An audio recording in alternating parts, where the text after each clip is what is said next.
Hello my dear student, welcome back to my YouTube channel mathematics आसान by Mahendra sir. तो आज की इस वीडियो लेक्चर में मैं आपको देने वाला हूं डेफिनिट इंटीग्रेशन का ऑल इम्पॉर्टेंट फॉर्मूले for your upcoming HSC board examination point of view. तो ऑल फॉर्मूले मैं इस वीडियो लेक्चर में आपको प्रोवाइड करूंगा विथ कंप्लीट एक्सप्लेनेशन। सो चलो स्टार्ट करता हूं मैं इंपॉर्टेंट फॉर्मूले ऑफ डेफिनिट इंटीग्रेशन से। सो देखो मैंने यहाँ पे लिखा हुआ है डेफिनिट इंटीग्रेशन के इंपॉर्टेंट फॉर्मूले। तो देखो मैंने फर्स्ट फॉर्मूला यहाँ पे लिखा हुआ है। फर्स्ट फॉर्मूला है if integration of f of x into D x is equal to g of x plus c. Suppose हमने अज्यूम कर लिया कि एफ ऑफ एक्स का इंटीग्रेशन होता है g of x plus c, ठीक है। देन देखो यहाँ पे first formula integration from A to B F of x into D x is equal to g of b minus g of ए। अब इसका मीनिंग क्या होता है मैं आपको एक्सप्लेन करता हूँ। देखो यहाँ पर जो इंटीग्रेशन के नीचे ए दिया है और यहाँ पे बी दिया है उसको बोलते हैं हम लोग limits of definite integration. That is called as the limits of definite integration. तो जो ये लोअर वैल्यू होता है उसे हम बोलते हैं लोअर लिमिट, और ये जो अपर वैल्यू रहेगा उसे हम बोलते हैं upper limit of definite integration.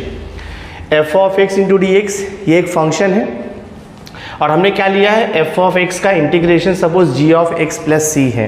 तो जब आप लिमिट अप्लाई करोगे इंटीग्रेशन ए टू बी तो क्या हो जाएगा, अभी एफ ऑफ एक्स का इंटीग्रेशन तो जी ऑफ एक्स होता है, तो इन प्लेस ऑफ एक्स पहले आप पुट करोगे अपर लिमिट यानी कि बी, फिर ऑलवेज सब्ट्रैक्शन आएगा, इन प्लेस ऑफ एक्स आप पुट करोगे लोअर लिमिट यानी कि ए, और ये जो plus c constant of integration है वो रिमूव हो जाता है। तो इसे हम बोलते हैं डेफिनिट इंटीग्रेशन। तो जब आप डेफिनिट इंटीग्रेशन के सम सॉल्व करोगे तो आपको इजीली समझेगा कि कैसे अप्लाई करना है लिमिट्स को। अगर आपको ऑल वीडियोस चाहिए mathematics paper 1 as well as paper 2 का, तो ऑल वीडियोस मेरे अवेलेबल है। अराउंड मोर देन 600 वीडियोस मैंने मेरे चैनल पर बना करके रखा हुआ है। आप प्लेलिस्ट में जा करके वहाँ से वॉच कर सकते हो, या तो डिस्क्रिप्शन बॉक्स में मैं लिंक दे देता हूँ, वहाँ से आप जा करके वीडियो को वॉच कर सकते हो।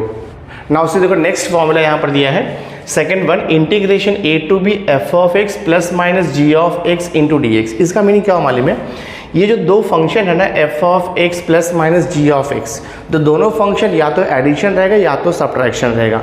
तो जब आपको दो फंक्शन दिया रहेगा तो हमें क्या करना होता है, ईच फंक्शन को हम इंटीग्रेशन अप्लाई करते हैं। यानी कि जब दो फंक्शन के बीच में एडिशन या तो फिर सब्ट्रैक्शन होगा देन हम दोनों भी फंक्शन को इंडिविजुअल डेफिनिट इंटीग्रेशन अप्लाई करते हैं, ये रूल है।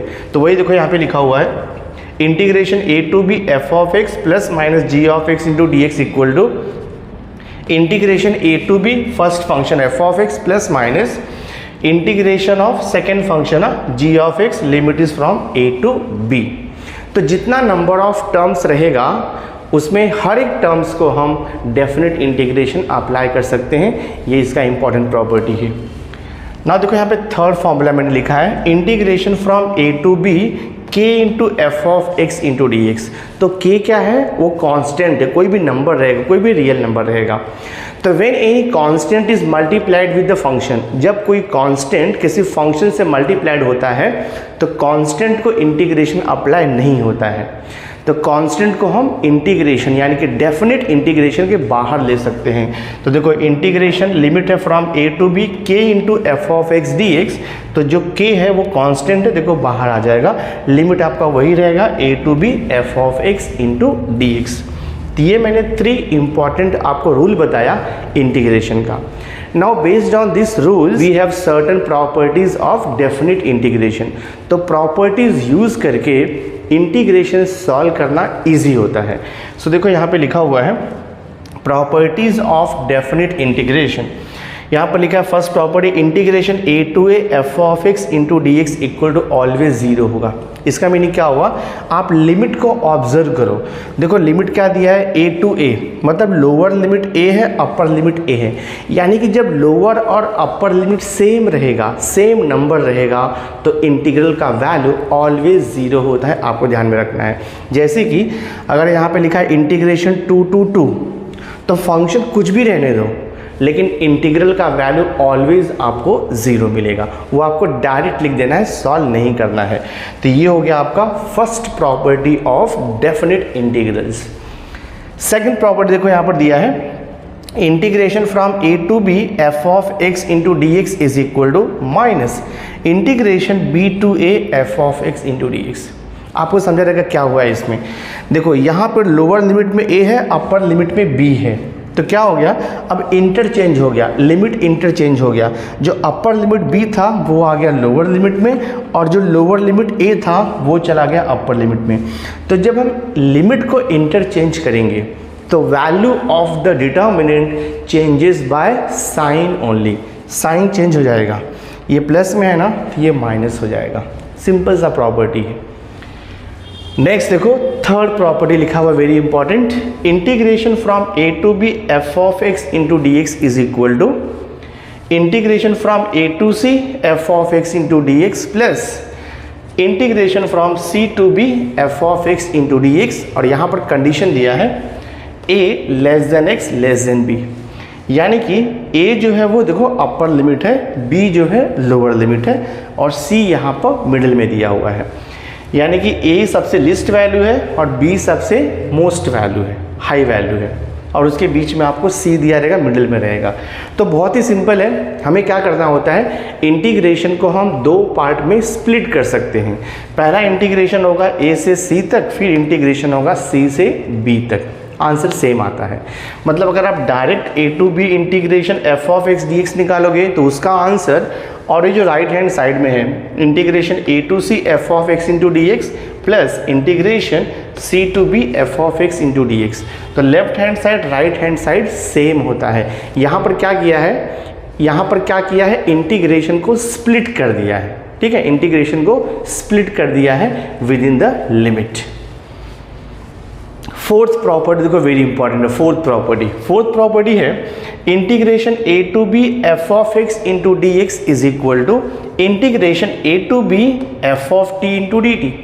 यानी कि लेफ्ट हैंड साइड में देखो x का फंक्शन है, राइट हैंड साइड में क्या हो गया, वो t का फंक्शन हो गया, ठीक है। लेफ्ट हैंड साइड में x का फंक्शन है, राइट हैंड साइड में वो t के फंक्शन में कन्वर्ट हो गया। इसे हम बोलते हैं substitution method of definite integration. यानी कि जब हम डेफिनेट इंटीग्रेशन में सब्स्टिट्यूशन मेथड यूज़ करेंगे तो आपका जो वैल्यू है डिटर्मिनेंट का वो चेंज नहीं होगा, वैल्यू सेम आएगा।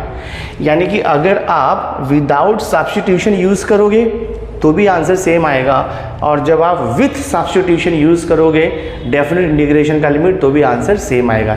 यानी कि हम डेफिनेट इंटीग्रेशन में सब्स्टिट्यूशन मेथड यूज़ कर सकते हैं। देखो यहाँ पर वेरिएबल x था और यहाँ पे देखो dx था, विथ रेस्पेक्ट टू x था, तो यहाँ पर t हो गया, विथ रेस्पेक्ट टू t हो गया। यानी कि x को हमने न्यू वेरिएबल में कन्वर्ट कर दिया t में, बट इंटीग्रल का वैल्यू सेम रहेगा, वो चेंज नहीं होगा। तो ये भी बहुत इंपॉर्टेंट प्रॉपर्टी है। नेक्स्ट देखो प्रॉपर्टी नंबर 5 है, प्रॉपर्टी नंबर 5 है integration 0 to a f of x into D x is equal to होता है integration 0 to a f of a minus x into D x. इसका मीनिंग मैं आपको explain करता हूँ। लोअर लिमिट में ऑलवेज 0 रहेगा, अपर लिमिट में कोई भी रियल नंबर हो सकता है, तो चेंज कैसे होगा डेफिनेट इंटीग्रल, सिंपल सा लॉजिक है, x को रिप्लेस कर दोगे अपर लिमिट माइनस x से, मतलब फंक्शन में जहाँ जहाँ भी x रहेगा x को रिप्लेस कर दोगे आप अपर लिमिट माइनस x। देखो f वैसे ही है, x को रिप्लेस कर दिया अपर लिमिट माइनस x।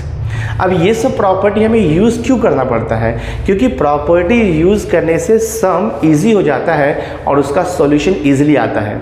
बहुत सारे सम्स ऐसे हैं इंटीग्रेशन के कि जो विदाउट प्रॉपर्टी सॉल्व नहीं हो पाएंगे, उससे प्रॉपर्टी यूज़ ही करना पड़ेगा आपको, ठीक है। तो ये हो गया fifth property. Exactly same way like fifth property हमारे पास सिक्स्थ प्रॉपर्टी भी है, integration a to b f of x into D x is equal to integration a to b f of a plus b minus x into D x. तो ये जो property है, ये जो फिफ्थ वाला property है उसके सिमिलर है, सिर्फ डिफरेंस क्या है, देखो फिफ्थ वाले प्रॉपर्टी में लोअर लिमिट में 0 था, अपर लिमिट में a था। यहाँ पर क्या है, देखो लोअर लिमिट में a है, अपर लिमिट में b है, यानी कि अदर देन 0 यहाँ पे कोई भी रियल वैल्यू रहेगा। तो चेंज कैसे किया इन्होंने, x को रिप्लेस कर दिया, देखो x को रिप्लेस कर दिया और x के प्लेस पे क्या लिखा है, lower limit plus upper limit minus x। देखो यहाँ पे f तो वैसे ही है, x के प्लेस पे क्या लिखा है, lower limit plus upper limit minus x। ये हो जाएगा f of a plus b minus x into D x.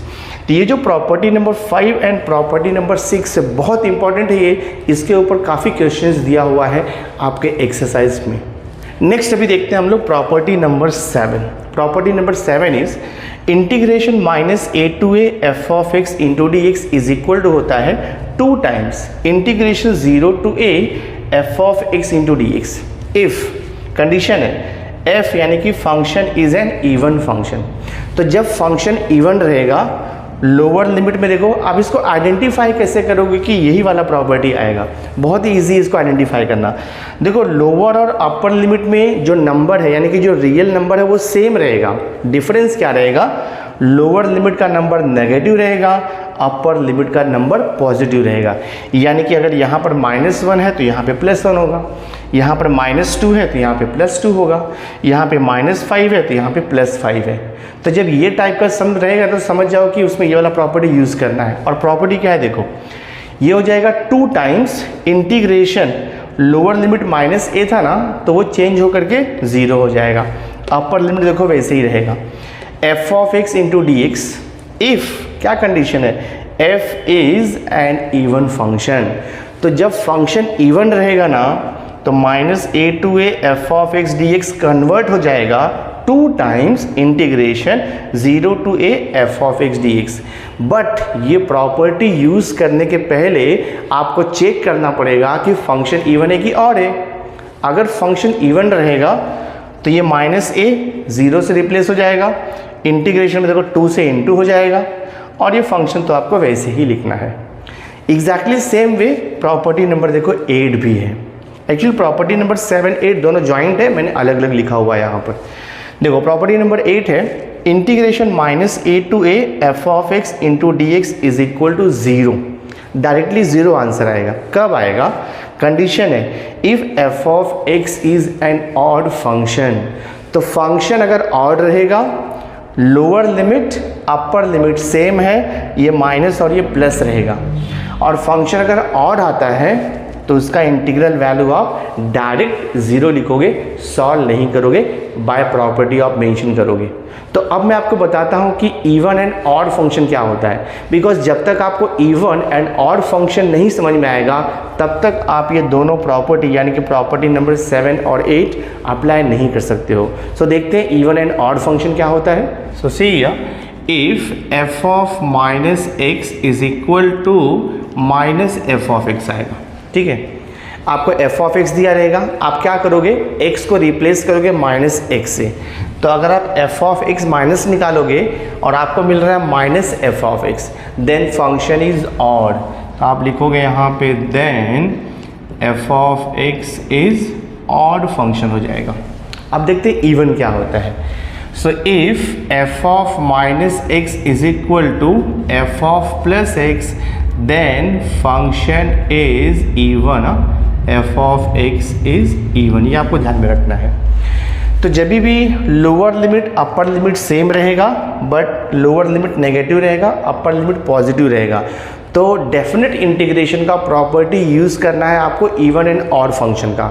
आप आइडेंटिफाई कैसे करोगे, सबसे पहले आप चेक करोगे जो फंक्शन आपको दिया है f ऑफ x वो इवन है या ऑड है। तो ऑड चेक करने के लिए क्या करना है, x को रिप्लेस करना है -x से। तो if f of -x equal to -f of x आता है तो आपका ये प्रॉपर्टी यूज़ होगा 8th वाला ऑड फंक्शन का। But if f of -x equal to f of +x आता है then f of x is even function, यानी कि ये 7th प्रॉपर्टी अप्लाई होगा। सो बहुत ईजी है, जस्ट आप प्रॉपर्टीज ध्यान में रखो। बट सिर्फ प्रॉपर्टीज ध्यान रखने से आपको सम सॉल्व करने नहीं आएगा। आपको सम्स आएगा तभी जब आपको ये प्रॉपर्टीज़ पूरा ध्यान में रहेगा और आप प्रैक्टिस करोगे। जितना ज़्यादा आप प्रैक्टिस करोगे उतना ही ज़्यादा आपको अंडरस्टैंड होगा। अगर सपोज़ अब बोर्ड एग्ज़ाम के लिए बहुत कम टाइम देखो बचा हुआ है, तो अगर आपको एंटायर सम्स प्रैक्टिस नहीं कर सकते हो, अगर आपके पास टाइम नहीं है, तो आप क्या कर सकते हो, मेरे पास हर एक चैप्टर का 1 शॉर्ट वीडियो लेक्चर अवेलेबल है। डिस्क्रिप्शन बॉक्स में उसका लिंक है, आप प्ले लिस्ट में भी जाकर के देख सकते हो। मैथ्स 1 एंड मैथ्स 2 का हर एक चैप्टर का मैंने 1 शॉर्ट वीडियो लेक्चर बनाया हुआ है। तो अगर आप 1 शॉर्ट वीडियो लेक्चर भी थरोली करके जाते हो तो अच्छा खासा मार्क्स स्कोर कर सकते हो बोर्ड एग्जामिनेशन में। So through this video lecture हमने चैप्टर नंबर 6 यानी कि डेफिनेट इंटीग्रेशन का all formulas through this video lecture मैंने आपको प्रोवाइड कर दिया है। जस्ट गो थ्रू और प्रैक्टिस करो, आपको सब कुछ समझ में आएगा। So thanks for being with me, मिलते हैं नेक्स्ट लेक्चर में।